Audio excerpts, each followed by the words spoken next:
और लगातार ईरान को सरेंडर करने की धमकी दी जा रही है। इजरायल के साथ मिलकर अमेरिका ईरान के साथ 10 दिन भी युद्ध में बम और मिसाइलें बरसा रहा है, लेकिन इस बीच खबर है कि ट्रंप ने साउथ कोरिया में अचानक अमेरिकी फौज उतार दी है। हालांकि ये कोई युद्ध की तैयारी नहीं है और न ही ट्रंप की तरफ से डायरेक्ट टारगेट किया गया है उत्तर कोरिया को या उनके किम जोंग को। हालांकि इसे किम पर दबाव बनाने की रणनीति के रूप में जरूर देखा जा रहा है। तनाव के बीच अमेरिका और दक्षिण कोरिया ने एक बड़ा सैन्य अभ्यास शुरू कर दिया। हजारों सैनिकों की भागीदारी वाला ये युद्धाभ्यास ऐसे समय में हो रहा है जब मध्य पूर्व में भी हालात तेजी से बदलते हुए दिख रहे हैं। फ्रीडम शील्ड नाम के इस सैन्य अभ्यास ने एक बार फिर से एशिया में रणनीतिक हलचल तेज कर दी है। सवाल उठ रहे हैं कि आखिर अचानक इतने बड़े स्तर पर अमेरिकी सैन्य गतिविधियों की जरूरत क्यों थी? क्या ये सिर्फ नियमित सैन्य अभ्यास है या इसके पीछे कोई बड़ा संदेश छिपा है? रिपोर्ट के मुताबिक इस अभ्यास के शुरू होते ही उत्तर कोरिया की प्रतिक्रिया को लेकर भी आशंकाएं बढ़ गई हैं। किम जोंग उन पहले से अमेरिका और दक्षिण कोरिया के संयुक्त सैन्य अभ्यासों को युद्ध की तैयारी बता चुके हैं और ऐसे में ये चर्चा तेज हो गई है कि क्या यह अभ्यास उत्तर कोरिया पर दबाव बनाने की रणनीति है।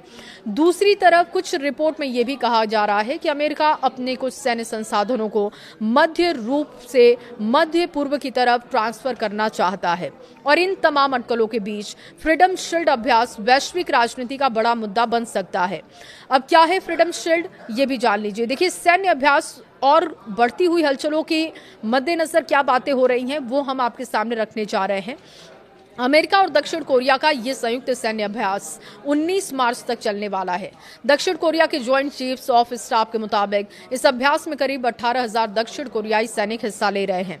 हालांकि अमेरिका की ओर से भाग लेने के लिए सैनिकों की सटीक संख्या सार्वजनिक नहीं की गई।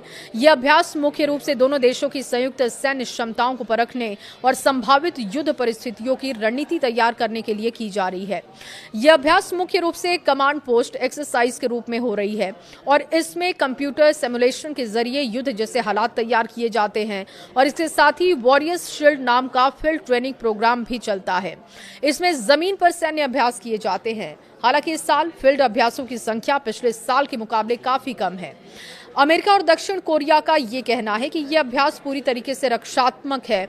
इसका उद्देश्य केवल सुरक्षा सहयोग को मजबूत करना है, लेकिन उत्तर कोरिया इसे हमेशा संभावित हमले की तैयारी के रूप में देखता रहा है। हाल के सालों में उत्तर कोरिया ने अपने परमाणु और मिसाइल कार्यक्रम को तेजी से आगे बढ़ाया।